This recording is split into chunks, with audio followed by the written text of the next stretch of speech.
टेलीविजनों की मुस्तकिली से मुतल्लिक जम्मू में होने वाली मीटिंग हुई मुलतवी। मुस्तकिली पॉलिसी पर आज जायजा लेने के लिए चीफ सेक्रेटरी ने तलब की थी आला अफसरान की मीटिंग। 3 बजे के बजाय 4 बजे तक सेक्रेटेरिएट का मीटिंग हॉल था खाली। अगली मीटिंग के मुनक्कद होने के बारे में मालूमात का इंतजार।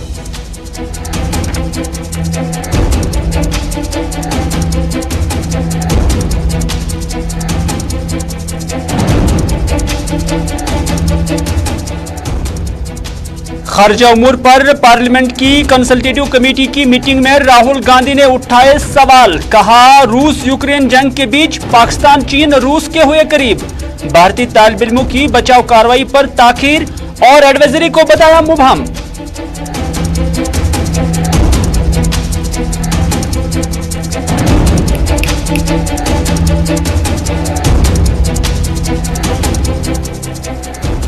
और त्रिकोलबल पट्टन में स्कूल खुलने के दूसरे दिन ही प्राइमरी स्कूल हुआ बंद। जमीन मालिक ने तालिब इल्मों को स्कूल में दाखिल होने से रोका। राजौरी में ऑनलाइन इम्तिहान की मांग को लेकर पीजी कॉलेज के तालिब इल्मों ने किया एहतजाज।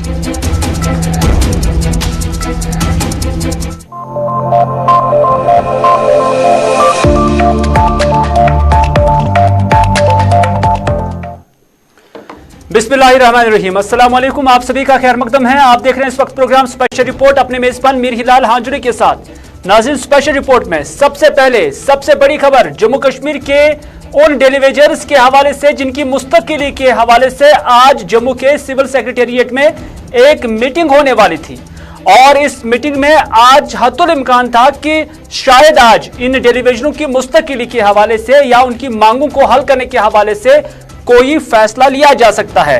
ताहम इस मीटिंग के हवाले से जो अभी तक हमें मालूमात मिली हैं, उन मालूमात के पस मंजर में यही खबरें आ रही हैं कि इस मीटिंग में अभी तक 4 जब बज चुके हैं तो कोई भी मीटिंग हॉल में दाखिल नहीं हुआ था। हालांकि चीफ सेक्रेटरी अरुण मेहता की सदारत में आज ये आला सतही मीटिंग होने वाली थी, जिसमें फाइनेंशियल कमिश्नर और दीगर महकमों के जो कंसर्न ऑफिसर्स हैं वो भी इसमें शामिल होने मुतवक्का थे। लेकिन अभी तक जो जराये के हवाले से हमें खबर मिल रही है, 4 बजे तक मीटिंग हॉल में कोई भी आला ऑफिसर दाखिल नहीं हुआ था, बल्कि चीफ सेक्रेटरी के बारे में यही कहा जा रहा है कि वो दिल्ली की तरफ रवाना हुए। ताहम यह खबर जो अभी हम आपके साथ शेयर कर रहे हैं ये जराये के हवाले से है कि वो दिल्ली चले गए हैं। लेकिन इतना जरूर यह खबर हमें मिल रही है कि जम्मू के अंदर 3 बजे के करीब सिविल सेक्रेटेरिएट के अंदर डेलीवेजर्स की मुस्तकिली के हवाले से जो मीटिंग होने वाली थी, जिसमें SRO 520 और SRO 64 के सरकार के उस रेगुलेशन पॉलिसी को लेकर जायजा लेना था, उस मीटिंग को फिलहाल मुलतवी किया गया है। यह जराये के हवाले से खबर है कि उसे मुलतवी किया गया है। लेकिन 4 बजे तक इस मीटिंग हॉल में कोई नहीं आया था। इस मीटिंग के हवाले से और इस खबर के हवाले से मजीद जानकारी लेते हैं हमारे सीनियर साथी सैयद तजमुल से। तजमुल, एक बड़ी और अहम मीटिंग थी जो आज 3 बजे होने वाली थी, लेकिन खबर यही आ रही है कि 4 बजे तक भी मीटिंग हॉल में कोई भी ऑफिसर बशमूल चीफ सेक्रेटरी, फाइनेंशियल कमिश्नर या PHE के साथ साथ दीगर जो आला अफसरान थे जिन्हें इस मीटिंग में शामिल होना था, कोई भी उनमें यहां पर मौजूद नहीं था। बिल्कुल, देखिए मीर हिलाल हांजुरी, जिस वक्त जम्मू कश्मीर के आर्जी मुलाजमीन की हम बात करते हैं तो तमाम तर उम्मीदें जो थी वो सचिवालय या सिविल सेक्रेटरीट के साथ जम्मू के साथ आज तमाम उम्मीदें वाबस्ता थी। लेकिन ठीक 3 बजे के बाद सिविल सेक्रेटरीट जम्मू में जराये के हवाले से कुछ लोग आए थे और उम्मीद थी कि शायद आसार लगने लगे कि chief secretary doctor Arun Kumar Mehta और चंद फाइनेंशियल जो एडवाइजर्स हैं और बाकी अहम अफसरान हैं वो मीटिंग में मौजूद रहेंगे। लेकिन जराये के हवाले से खबर है कि ना ही फाइनेंशियल कमिश्नर और ना ही chief secretary doctor Arun Kumar Mehta meeting hall तक पहुंचे, क्योंकि अभी जराये हमें बता रहे हैं कि चीफ सेक्रेटरी जम्मू में मौजूद हैं, सिविल सेक्रेटरीट में मौजूद हैं, लेकिन इस मीटिंग के हवाले से कोई बड़ी पेशरफ्त नहीं हो सकी। आपको याद होगा कि डेलीवेजर्स, कैजुअल लेबर्स, कंसोलिडेटर्स, जिनकी तादाद तकरीबन 21 महकमों के एक बैनर तले एहतजाजी मुजाहरे भी हुए थे और यकीन दहानी सरकार की तरफ से हुई थी कि अब ये मीटिंग जो है आज यानी ठीक 3 बजे जम्मू के सिविल सेक्रेटेरिएट में शेड्यूल्ड थी। लेकिन जराये में बता रहे हैं कि अभी तक ऐसे कोई आसार नजर नहीं आए। लेकिन वजूहात क्या है इसके बारे में अभी तक हमने जानने की कोशिश की कि क्या मीटिंग शेड्यूल थी और इस मीटिंग को दोबारा शुरू करने में क्या शाम तक कोई पेशरफ्त हो सकती है, लेकिन फिलहाल ऐसे कोई आसार नजर नहीं आ रहे। तो क्या इस हवाले से यह पता चला कि किन वजूहात की बिना पर इस मीटिंग को मुलतवी करना पड़ा? क्योंकि यह भी खबर आ रही है, जराए के हवाले से यह भी खबर आ रही है कि जो चीफ सेक्रेटरी साहब है उसे दिल्ली तलब किया गया है, किसी खास मीटिंग के हवाले से उन्हें दिल्ली जाना था, जिसकी वजह से इस मीटिंग को फिलहाल कैंसिल किया गया है या मुलतवी किया गया है। देखिए, जो जराए हैं उसमें साफ तौर पर देखा जा सकता है चीफ सेक्रेटरी जो है वो अभी जम्मू सिविल सेक्रेटरीट में जराए के मुताबिक मौजूद हैं, लेकिन डेली वेजर्स कैजुअल लेबर्स के जो मसाइल हैं उसमें और कुछ वर्कआउट करने की जरूरत है, क्योंकि जराए में बता रहे हैं कि जिस SRO 64 का मुतालबा इस वक्त आरजी मुलाजमीन कर रहे हैं, इसको अमलाने का मुतालबा करते हैं, उसमें कहीं ना कहीं लॉ डिपार्टमेंट की क्लियरेंस के लिए अभी तक इसमें कोई पेशरफ्त नहीं हो सकी। यानी लॉ डिपार्टमेंट से साथ साथ फाइनेंशियल कमिश्नर्स का नोट बड़ा लाजमी है, और अभी हमें जरा बता रहे हैं कि यह कंसेंसस अभी नहीं बना कि इन आरजी मुलाजमीन के हवाले से जो लेफ्टिनेंट गवर्नर इंतजामिया बड़ा फैसला सादिर कर सकती है। जिस तर्ज पर PDD महकमे के जो डेलीवेजर्स हैं 12,000 के करीब, उन्हें आहिस्ता आहिस्ता मरहलवार तरीकों में आउटसोर्स करके जो मुख्तलिफ प्राइवेट कंपनीज हैं या PDD डिपार्टमेंट हैं उनको ऊन करेगा। लेकिन आज की इस मीटिंग के हवाले से एक इबाम है, कबाहत यहां है कि लॉ सेक्रेटरी से लेकर फाइनेंशियल कमिश्नर तक कुछ मामलात हैं जिनको अभी तक बहुत ज्यादा वर्कआउट करने की जरूरत है, और हो सकता है कि इस हफ्ते ना सही लेकिन आने वाले हफ्ते में इस पे बड़ी पेशरफ्त हो सकती है। कि जराए हमें बता रहे हैं कि 94 के बाद जिन डेलीवेजर्स के 15 साल मुकम्मल हुए हैं उनका SRO 520, और उसके बाद उस SRO में एमेंडमेंट करके SRO 64 के तहत जिन डेलीवेजर्स के 15 साल महकमा जल शक्ति, बिजली, म्युनिसिपलिटी और बाकी डिपार्टमेंट जो है जो मुकम्मल हुए होंगे उनकी फाइल्स को मुख्तलिफ तरीकों से देखा जा सकता है। अड़चने यह है कि कई केसेस पर CID की क्लियरेंस पे भी बात चल रही है, कई मामलात पर इंडिविजुअल्स पर बहुत ज्यादा इबाम है। तो कुल मिलाकर डेलीवेजर्स के ये जो मुलाजमीन के जो मुतालबात मुश्किलात, क्योंकि पहले ही अंजुमन ने यह कहा था कि अगर आज फैसला नहीं आया तो अपने बाल बच्चों समेत। ये जो पॉलिसी है या ये जो आज मीटिंग थी, क्या कहीं ना कहीं यही समझा जाए कि इस पर जो होमवर्क करना था उसमें अभी कमी पेशी है, जिसकी वजह से इसको फिलहाल मुलतवी किया गया है और आने वाले हफ्ते में मुतवक्का है कि इस पर कोई पेशरफ्त होगी और मीटिंग हो सकती है? देखिए, हिलाल मीटिंग किसी भी वक्त, क्योंकि डॉक्टर अरुण कुमार मेहता और फाइनेंशियल कमिश्नर वगैरह जो हैं या लेफ्टिनेंट गवर्नर के जो एडवाइजर्स हैं उनका जो पैनल है उन्होंने पूरा वर्कआउट किया हुआ है। मैं आपको समझा दूं कि महकमा एनिमल हस्बेंड्री और महकमा फिशरीज में कुछ मुलाजमीन ऐसे हैं जिन्हें अभी डेलीवेजर या कैजुअल के तौर पर तनख्वाह ही नहीं मिलती है, और बहुत सारा इबाम, शक, शुबहात यह भी है कि मनपसंद उम्मीदवारों को लिस्ट में डाल दिया गया और वो उम्मीदवार जिन्हें 15 साल का वक्फा मुकम्मल किया था, हैरान कुन तौर पर उन्हें उस लिस्ट से गायब पाया गया। एक अड़चन यह है। दूसरा यह कि लॉ डिपार्टमेंट ने, लॉ सेक्रेटरी ने बहुत सारे चीजों को वर्कआउट करने के बाद अपना इस पे रेस्पॉन्स देना था चीफ सेक्रेटरी को, वो भी रह गया। तीसरी बड़ी बात कि कितनी बड़ी तादाद में कैजुअल लेबर्स को, आरजी मुलाजमीन को मुस्तकिल किया जा सकता है, उसमें SRO 64 डिफाइंड है कि ये किस तरह से इनको रेगुलराइज किया जा सकता है। लेकिन जो भी है, जम्मू कश्मीर में मरकज के साथ लेफ्टिनेंट गवर्नर की एडमिनिस्ट्रेशन आरजी मुलाजमीन ने ये इंदिया दिया था, वादा तो नहीं है, उन्होंने इंदिया दिया, इशारा दिया था कि आरजी मुलाजमीन पर हमदर्दाना गौर किया जाएगा। लेकिन आज फिलहाल अभी तक इस बारे में कोई मीटिंग शुरू नहीं हुई जम्मू के सचिवालय में। हो सकता है कि आने वाले दिनों में इसमें बड़ी पेशरफ्त हो सके, लेकिन उससे पहले चीफ सेक्रेटरी और फाइनेंशियल कमिश्नर्स, लॉ डिपार्टमेंट और बाकी डिपार्टमेंट से मुंसलिक अफसरान का कंसेंसस और इस माहौल को पैदा करने की कोशिशें लगातार जारी है। बहुत बहुत शुक्रिया सईद तजम्मुल। 4:10 बाद चाहते हैं और अभी तक भी यह मीटिंग नहीं हो पाई है।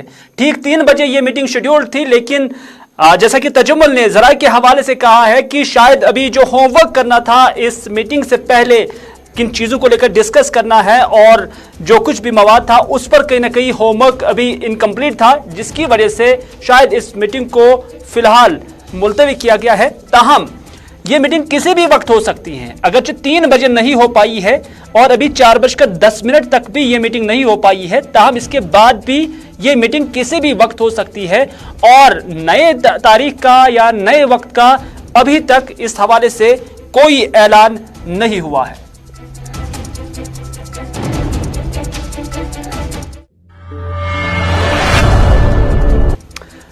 चलो नाज़रीन, अगली खबर में हम बात करते हैं यूक्रेन की, क्योंकि यूक्रेन के अंदर जहां जंग है वहां भारत के लगभग 20,000 के करीब तालिब इल्म फंसे हुए थे और उनकी बचाव कार्रवाई के हवाले से अगरचे मरकजी हुकूमत की जानिब से या खारजा वजारत की जानिब से मुतअद्दिद इक़दाम उठाने की बात कही गई है। वहीं पर आज consultative committee of parliament on जो एक्सटर्नल अफेयर्स है उसकी आज मीटिंग हुई है, जिसमें जयशंकर के साथ साथ यानी खारजा वजीर के साथ साथ राहुल गांधी भी इस मीटिंग में मौजूद थे। और इस मीटिंग के अंदर यूक्रेन रूस जंग पर बुलाई गई थी ये मीटिंग, और इसमें मीटिंग में राहुल गांधी भी मौजूद थे, शशि थरूर भी मौजूद थे, प्रियंका चतुर्वेदी भी मौजूद थी और दीगर कुछ पार्टियों के लीडरान भी मौजूद थे। लेकिन इसमें एस जयशंकर जो कि खारजा वजीर हैं, उन्होंने भी यूक्रेन के लेकर जो वहां तालिब इल्म फंसे हुए हैं उनसे मुतल्लिक यहां पर जानकारी दी है। लेकिन यहां पर राहुल गांधी ने सवाल उठाया है और राहुल गांधी ने कहा है कि रूस और यूक्रेन के अंदर जंग हो रही है, लेकिन चीन और पाकिस्तान रूस के काफी करीब हो रहे हैं, यानी रूस और पाकिस्तान की जो दोस्ती है वो बढ़ रही है रशिया के साथ। और कहीं ना कहीं उनका मानना है कि यह भारत के लिए कंसर्न है कि कैसे ये दोनों देश जो इंडिया के जो भारत के मुखालिफ हैं, इनके हरीफ हैं, ये कैसे करीब हो सकते हैं इस तरह से। और दूसरी बात उन्होंने कहा कि प्रायोरिटी अभी मरकजी सरकार की ये होनी चाहिए थी कि जो इस जंग के अंदर भारत के शहरी खासतौर पर तालिब इल्म फंसे हुए हैं उनकी बाजियाबी कैसे की जाए, उन्हें बचाव कार्रवाई के तहत कैसे वापस लाया जाए। इस दौरान राहुल गांधी ने यह भी कहा कि हमने बचाव कार्रवाई में ताखीर पाई है, यानी बचाव कार्रवाई मरकजी सरकार की जानिब से शुरू की गई थी लेकिन ये काफी लेट हुई है और एडवाइजरी भी कंफ्यूजिंग थी, इबहाम था। जो एडवाइजरी मरकजी सरकार की जानिब से या खारजा वजारत की जानिब से वहां दी गई है बच्चों को, वो भी कंफ्यूजिंग था। और इस पर शिवसेना की प्रियंका चतुर्वेदी ने भी सवाल उठाए और उन्होंने कहा कि पोलैंड के सफीर से मंसूब वो फेक ट्वीट का मामला जिसे भारत की खारजा वजारत ने रिट्वीट किया था, और इस मीटिंग में मौजूद सभी शुरा ने खारजा वजारत की इस कोशिश पर या इस एक्ट पर मजम्मत की है। लेकिन जो राहुल गांधी ने सवाल उठाए उस पर एस जयशंकर ने जवाब दिया कि बच्चों को पहले ही शक था अपनी तालीमी करियर को लेकर, और साथ ही साथ उन्होंने ये इन अदर वर्ड्स हम कह सकते हैं कि उन्होंने इस बात का एतराफ भी किया है कि इसमें ताखीर हुई है या एडवाइजरी जो थी वो कहीं ना कहीं कंफ्यूजिंग थी, वो इस वजह से क्योंकि यूक्रेनी सरकार ने सूरत हाल के हवाले से उन्हें यकीन दहानी कराई थी कि सूरत हाल इस कदर नहीं बिगड़ सकती है जिसकी वजह से यह सूरत हाल पैदा हो गई है।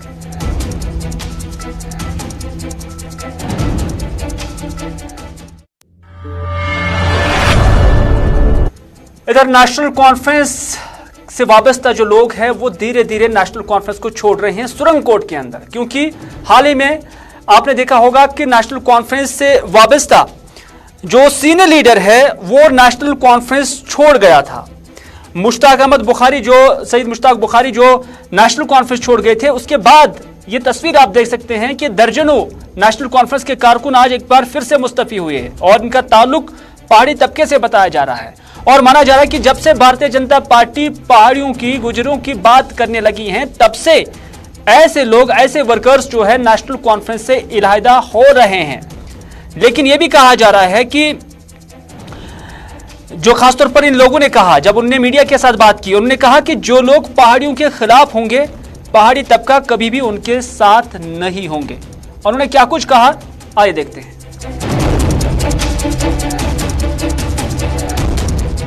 आज हमारा मेन मकसद यह है कि पहाड़ी ट्राइब के लिए एक मीटिंग थी जम्मू में। उस मीटिंग की सरबराही हमारे मोहतरम बुखारी साहब कर रहे थे। उसके बाद बुखारी साहब को मोहतरम फारूक साहब ने बुला के उनके साथ गुस्ताखी की कि आप मेरी इजाज़त के बगैर मीटिंग में क्यों गए। उन्होंने कहा कि मैं अक्सर दराज से पहाड़ी ट्राइब के लिए लड़ रहा हूँ और कौम के लिए कुर्बानी दे रहा हूँ, इसी वजह से मैं पहाड़ी मीटिंग में गया, ना कि किसी और पार्टी में गया। वहाँ उनकी गुस्ताखी हुई, कोई बदकलामी की फारूक साहब ने उनके साथ, जो कि हमारे लिए नाकाबिल बर्दाश्त था। बुखारी साहब खाली हमारे लीडर नहीं हैं, वो गद्दी के मालिक हैं। उनके दादा साहब मरहूम सैयद हबीबुल्लाह साहब बुखारी नायब बगदाद थे। नाज़रीन, कल ही स्कूल खुल गए थे। लगभग 2.5 साल या 3 साल, कुछ लोग कहते हैं 2 साल के बाद ये स्कूल खुल गए थे। लेकिन सितमज़रेबी की बात है कि त्रिकोलबल जो कि पटन का एक इलाका है, यहाँ पर भी बड़ी मुद्दत के बाद ये स्कूल खुल गया था और बच्चों को ये उम्मीद थी कि वो स्कूल जाकर तालीम हासिल करेंगे। लेकिन आप देख सकते हैं कि बच्चे बाहर परेशान हैं और स्कूल अंदर बंद है। वजह क्या है? ये दरअसल यहाँ पर सर्व शिक्षा अभियान के तहत ये प्राइमरी स्कूल खोला गया था और यहाँ सैकड़ों बच्चे जेर तालीम थे। लेकिन आज दूसरा दिन था, लेकिन ये बच्चे स्कूल के अंदर नहीं जा पाए। क्यों नहीं जा पाए हैं? क्योंकि ये जो ज़मीन यहाँ पर है, ये किसी शख्स की ज़मीन है और यहाँ पर सरकारी स्कूल उन्हीं की ज़मीन पर कायम की गई है। और उन्होंने आज बच्चों को ये कहकर इस स्कूल के अंदर जाने से मना किया, क्योंकि उससे सरकार की जानिब से जो कुछ कहा गया होगा कि उससे किस तरह की मुराद या मुआवजा देने की बात हुई होगी, वो उन्हें नहीं मिला है। और दूसरी बात यह भी है कि जिस रास्ते से ये बच्चे इस स्कूल की तरफ जाते हैं, उन्होंने वो रास्ता ही रोका है, क्योंकि वो उसकी प्राइवेट लैंड है। तो इस वजह से आज बच्चे यहाँ पर परेशान थे। और इस हवाले से, इस खबर के हवाले से हमारे नुमाइंदे ने, राही निसार ने बात की है, जो यहाँ पर तहसीलदार है, मुतलका तहसीलदार है, उसके साथ भी बात की, वो भी हम आप तक पहुंचाएंगे। लेकिन यहाँ के बच्चों ने क्या कुछ कहा है जब उन्होंने गुलिस्तानी उसके साथ बात की, पहले आप तक वो पहुंचाते हैं। स्कूल अंदर सभी पे हेवान अंदर कड़ित सान दपा योर मज कि खतन पान दिवान आया 2 वर स्कूल पर्न शौक दिवान अंदर सन टीचर षट षट कर दिहान अंदर मगर अंदर दिवान तो वुचान कि लकट लकट शुर आज गई 2.5 वर गई स्कूल यल बिकॉज कोविड-19 तो तम वजह स्कूल बंद। रात गई स्कूल यल तो रात दोहस आय सैनिक अंदर, मगर आज इन सात सुबह आय घर वाल सुनोमत स्कूल अंदर कन, मगर ये वत कहें तो तम मूजूब दिख अंदर आसन कहें। वन तम वनकस सारी वत पे यप गाड़ त पकान। आपने देखा, बच्चे स्कूल अटेंड ही नहीं कर पाए, क्लास नहीं जा पाए। दूसरा ही दिन था, 50% के हिसाब से बच्चों की यहाँ पर हाजिरी होनी चाहिए थी। लेकिन आप देखते हैं कि इतना कम्युनिकेशन गैप है डिपार्टमेंट और मुतलका प्रॉपर्टी डीलर के दरमियान, या प्रॉपर्टी के जो मालिक हैं उसके दरमियान कितना गैप है कि अभी तक एडमिनिस्ट्रेशन इसको हल नहीं कर पाई है। नतीजा ये है कि ये जो तलवार है ये बच्चों पर गिर रही है। यही मामला जब हमने मुतलका तहसीलदार के साथ उठाया, उन्होंने क्या कुछ कहा, आइए वो भी देखते हैं। प्राइमरी स्कूल त्रिकोलबल है, तो यहाँ पे जो लैंड ओनर था, जहाँ से रास्ता जा रहा है स्कूल की तरफ, तो उन्होंने रास्ता बंद करके रखा था और बच्चों को अंदर नहीं जाने दे रहे थे। तो उस हवाले में हम यहाँ पे पहुँचे एंड लैंड ओनर ने भी एश्योर किया कि हम कोई प्रॉब्लम नहीं करेंगे। स्कूल बिल्डिंग है, ये लैंड ओनर की ही ज़मीन पे मिलकियती ज़मीन पे है एज़ पर द रिपोर्ट जो भी हमें ऐसे माहौल हुए, तो उससे पता चलता है कि ये जो ज़मीन है बिल्डिंग के अंडर, तो वो भी इन्होंने ही डोनेट किया हुआ है। तो रिगार्डिंग फिर बात रही, तब तक तो कन्फ्लिक्ट नहीं था, अब अचानक से ये प्रॉप अप हो गया है। चलिए, तहसीलदार साहब की तरफ से ये यकीनदानी कराई गई है कि उन्होंने इस मामले को मुतलका लैंडलॉर्ड के साथ उठाया है और अब वो कोई हिंड्रेंस यहाँ पर पैदा नहीं करेंगे, यानी मामला सॉर्ट आउट हुआ होगा अब। और हम उम्मीद करते थे कि ये मामला अगर उससे पहले सॉर्ट आउट हुआ होता, हल हुआ होता, तो आज बच्चों के ये दिन कम से कम ज़ाया नहीं होते। इसी तरह की शिकायत कहीं ना कहीं राजौरी से भी है, क्योंकि राजौरी के कॉलेज तलबा आज एहतजाज कर रहे थे और एहतजाज के दौरान इन तलबा का मानना है, इनकी मांग है कि उनके जो एग्जाम्स हैं वो ऑफलाइन नहीं बल्कि ऑनलाइन मुनाकिद किया जाए। ये पीजी कॉलेज राजौरी के तालिब इल्म हैं जो आज सड़कों पर गए थे और राजौरी दरहार रोड पर उन्होंने ट्रैफिक भी जाम किया और उनका मुतालबा था कि उनके इम्तिहानात ऑनलाइन लिए जाए। उन्होंने ये भी कहा कि सरकार दूसरे मामलों में मसरूफ है, मशगूल है, लेकिन इन बच्चों की बात नहीं सुनती है। हमारे क्लासेस भी ठीक तरह से नहीं लिए गए जब ऑनलाइन हमारे क्लासेस लिए जा रहे थे। तो इस तरह से उनके अंदर भी ग्रीवेंसेस है। वो क्या कुछ कहते हैं, आइए उन्हीं की जुबानी सुनते हैं। हमारे साथ फर्स्ट के बच्चे, उनको सर 3 महीने उनके क्लासेस लगी हैं और 3rd और 5th वाले जो स्टूडेंट हैं हमारी सर ऑनलाइन में इन्होंने ये दिन को बोलते थे बच्चों टेक्निकल प्रॉब्लम है और रात को क्लास लेंगे, और रात को ये टीचर सो जाते थे सर। और हमारा अभी एक एक दो यूनिट सर कुल सारे हुए और उनकी भी कोई कंडीशन नहीं है। और जहां तक बात है सर ऑनलाइन एग्जाम की, और फर्स्ट वाले बच्चों को 3-3 महीने पढ़ाकर उनके ऑनलाइन एग्जाम, और हमें ये बोल रहे हैं आकर ऑफलाइन एग्जाम दो। सर हम कैसे ऑफलाइन एग्जाम दे? और हमारा आज रोडों पे टाइम वेस्ट हो रहा है सर। ये टाइम हमारा पढ़ने का था या के धरने देने का। हमें एग्जाम देने में कोई प्रॉब्लम नहीं है सर, हमें कंसेप्ट नहीं है किसी चीज का सर। अगर हम कल कहीं पे किसी को टीचिंग करने जाएंगे सर, हम वहाँ पढ़ाना नहीं आएगा सर, हमें किसी चीज का मतलब नहीं आएगा वहाँ पे। वो बच्चे हम पे हंसेंगे नहीं हंसेंगे। हमें डिग्री नहीं चाहिए, हमें नॉलेज चाहिए। नाज़रीन, बात करते हैं Jammu Kashmir electrical engineering graduate association की, क्योंकि इनके जो सदर है मुंशी माजिद अली, उन्होंने गुलिस्तान न्यूज़ के साथ बात की है और उनका मानना है कि सरकार की जानिब से हमारी प्रमोशंस में डिले किया। पिछले 2 माह में हमने देखा कि कुछ अफसरान वैकेंसी होने के बावजूद उनकी प्रमोशन नहीं हुई है। हमारी फाइलें जीएडी के चक्कर काट रही हैं, लेकिन जो मसाइल उनके हैं वो हल नहीं हो रहे हैं। उन्होंने डेटा भी दिया है। उन्होंने कहा कि अभी जम्मू कश्मीर के अंदर 7 चीफ इंजीनियर्स की पोस्टें खाली हैं, लेकिन उनकी तैनाती नहीं हो रही है, प्रमोशन नहीं की जा रही है। उन्होंने ये भी कहा कि आउट ऑफ 35 यानी 35 में से 18 एससी की पोस्ट पे खाली हैं। लेकिन कोई भी स्कीम इंप्लीमेंट करने के लिए बहुत जरूरी होता है कि एक एससी जो है वो अपने ओहदे पर हो। उनका यह भी कहना है कि 55 एग्जीक्यूटिव यानी एग्जानू की पोस्टें भी खाली हैं, 100 से जायद AEEs की पोस्टें भी खाली हैं। और इस तरह से उन्होंने कहा कि जो वैकेंसीज है उसका अंबार डिपार्टमेंट के अंदर है, लेकिन प्रमोशन नहीं की जा रही है, जानबूझकर प्रमोशन नहीं की जा रही है, जिसकी वजह से जो मुलाजमीन हैं या जो डिजर्विंग प्रमोशंस हैं उन्हें काफ़ी मुश्किलात का सामना करना पड़ रहा है। हमारी फाइलें जो हमारी एससी एग्जाम साहिबान है, एससी प्रमोट होने वाले हैं या AEE एग्जाम होने वाले हैं और AEE होने वाले, ये 3 फाइलें पिछले 2 महीने से GAD के चक्कर खा रही हैं। GAD 2-2 महीने तक इनका कोई जवाब नहीं दे रही है। हमारे तकरीबन 7 चीफ इंजीनियर्स के पोस्ट इस टाइम खाली है। हमारे 35 में से 18 एससीज के पोस्ट खाली है। तो हम यही अपील। बात करते हैं आंगनवाड़ी वर्करों की, क्योंकि उनकी जानिब से भी आज मुतअद्दिद मकामात पर एहतजाजी मुजाहरे हुए। शहर श्रीनगर के अंदर भी उन्होंने एहतजाजी मुजाहरा किया और उनका कहना है कि साल 2017 से वो इसी तरह एहतजाज कर रहे हैं और इस वक्त जब महंगाई आसमान को छू रही है तब भी उन्हें सिर्फ 5000 की उजरत पर काम करना पड़ रहा है। उन्होंने कहा कि दीगर रियासतों की तरह जम्मू कश्मीर के साथ भी इन आंगनवाड़ी वर्कर्स और हेल्पर्स के साथ इंसाफ किया जाए, क्योंकि मुल्क की दूसरी रियासतों के अंदर उनकी तनख्वाहें या उनकी उजरतें बढ़ा दी गई हैं, लेकिन जम्मू कश्मीर वाहिद वो इलाका है जहां पर ये तनख्वाहें या उजरत जो है सिर्फ 5000 है। आंगनवाड़ी वर्करों और हेल्परों के साथ इंसाफ किया जाए ताकि हम भी अपने बाल बच्चों को चला सकें। उन्होंने क्या कुछ कहा है, आइए उन्हीं की जुबानी सुनते हैं। हम प्रोटेस्ट 2017 से कर रहे हैं, लगातार करते आए हैं, इसलिए कि हमारी पे जो है वो बहुत कम है, वो कलील है। हम चाहते हैं कि हमारे साथ इंसाफ करो। जिस तरह दिल्ली सरकार ने अपनी वर्करों को 12,500 रुपए, हेल्परों को 6,500 रुपए, बाकी स्टेटों ने 25,000, 20,000, 25,000।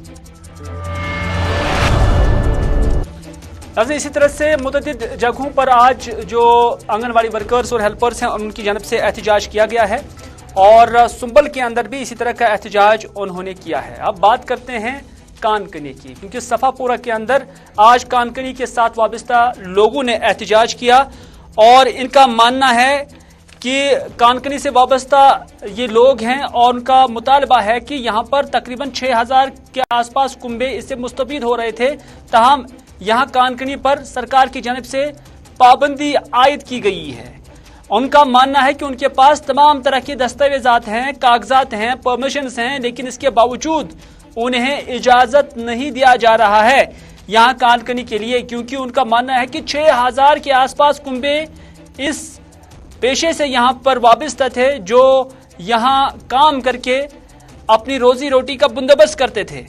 लेकिन यहाँ पर अब कानकनी पर मुकम्मल पाबंदी आयद की गई है और इस तरह से उन्होंने ये पाबंदी हटाने की मांग की है। जी सर, आप देख रहे हैं कि यहाँ पूरा कारोबार ठप हो चुका है, क्योंकि ये तो आपने देखा इंजीनियरिंग कॉलेज की वजह से पूरा स्टोन क्वारीज यहाँ पे इन्होंने स्टॉप कर दी। अब हमारी रिहेबिलिटेशन हुई है पहली पोरा में, और हमारे जो भी डॉक्यूमेंट्स थे गवर्नमेंट की तरफ से वो हमने सारे पूरे कर दिए। और हम अब चाहते हैं, गवर्नर इंतज़ामिया से अपील करते हैं कि आपके माध्यम से कि हमें परमिशन दी जाए कि हम अपने बाल बच्चों को पाल सकें, हम लीगलाइज काम कर। तो नाज़रीन, था आज का स्पेशल रिपोर्ट। इसी के साथ दीजिए अपने मेजबान मीर हिलाल हांजुरी को आज का स्पेशल रिपोर्ट यहीं पर इख्तिताम करने की इजाजत, इस वादे के साथ कि अगर जिंदगी रही तो आपसे फिर होगी मुलाकात। तब तक के लिए खुदा हाफिज, फी अमानिल्लाह।